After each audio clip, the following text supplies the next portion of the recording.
This ABC15 Flash Briefing is sponsored by Sanderson Ford. All roads lead to Sanderson Ford. Hello, I'm Megan Toms with your top stories from ABC15 Arizona. An Arizona soldier killed in a training mission in the Middle East. 27-year-old Army Sergeant Andrew Southard grew up in Apache Junction. He was one of 5 special ops soldiers killed in a helicopter crash on Friday. The Department of Defense saying the soldiers were taking part in routine flight training at the time. Friends tell us it is still hard to believe he's gone. And we still stay in touch. We talked last week. And my last words were, stay safe out there, man. He said, you too, brother. But he always loved to just make us laugh. And and he would always lend a helping hand. Southard's father tells us his son always wanted to be in special operations and worked very hard to make that dream happen. He joined the military in 2015 and leaves behind his wife and young children.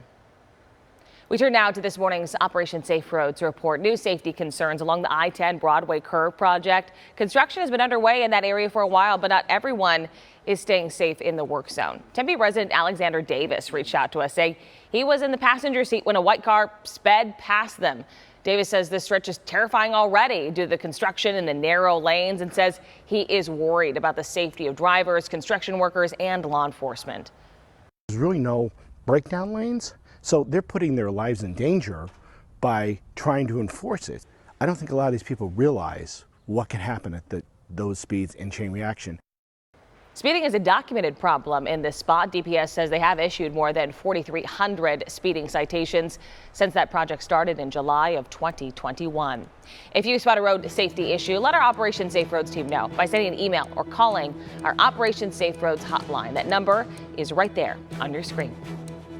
Hey, Smart Shoppers, if you're hosting Thanksgiving dinner this year, get ready for some sticker shock. This year's feast is going to cost you more. According to Wells Fargo's new Thanksgiving report, turkey prices, those are down, but side dishes are expected to cost more than last year.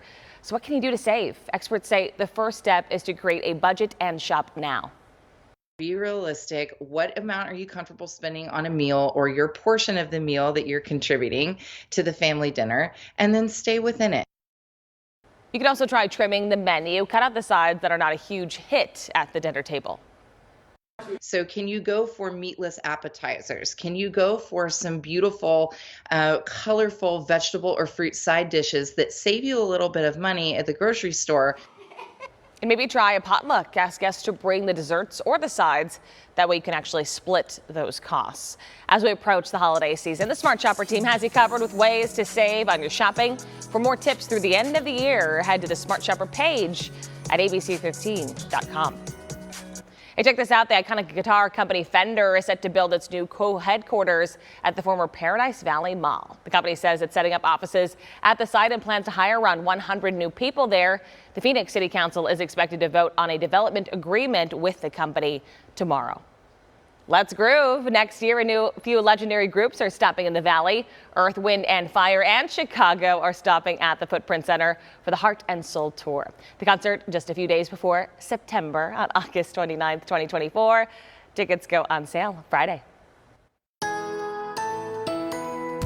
Time now for that most accurate forecast. I'm meteorologist Iris Hermosillo. Temperatures reaching the upper 80s again today. Another warm afternoon after a warm morning, too. Those temperatures are struggling to cool thanks to that cloud cover that moved in yesterday. We'll keep that cloud cover around through the day today, but it's going to stay dry and we'll still warm into the upper 80s. Then we warm into the upper 80s again tomorrow before those temperatures start to come down and we get 2 doses of cooler air coming our way. One that'll drop those highs into the low 80s Thursday and Friday. Then we're falling into the mid to upper 70s this weekend, and it looks like we'll stay in the mid 70s early next week too. We're going to see rain chances too, not today, but rather Wednesday night into Thursday, and then again Friday into Saturday. But those chances do look a little lower than they were looking yesterday, so we'll keep watching. And as far as rainfall amounts, well, those amounts look pretty light too, around maybe 1/10 to 1/4 of an inch of rain in the valley. But the cool down is coming at least, and highs will fall into the 70s as we kick off Thanksgiving week.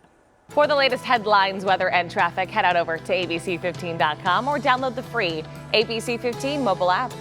This ABC15 Flash Briefing is sponsored by Sanderson Ford. All roads lead to Sanderson Ford.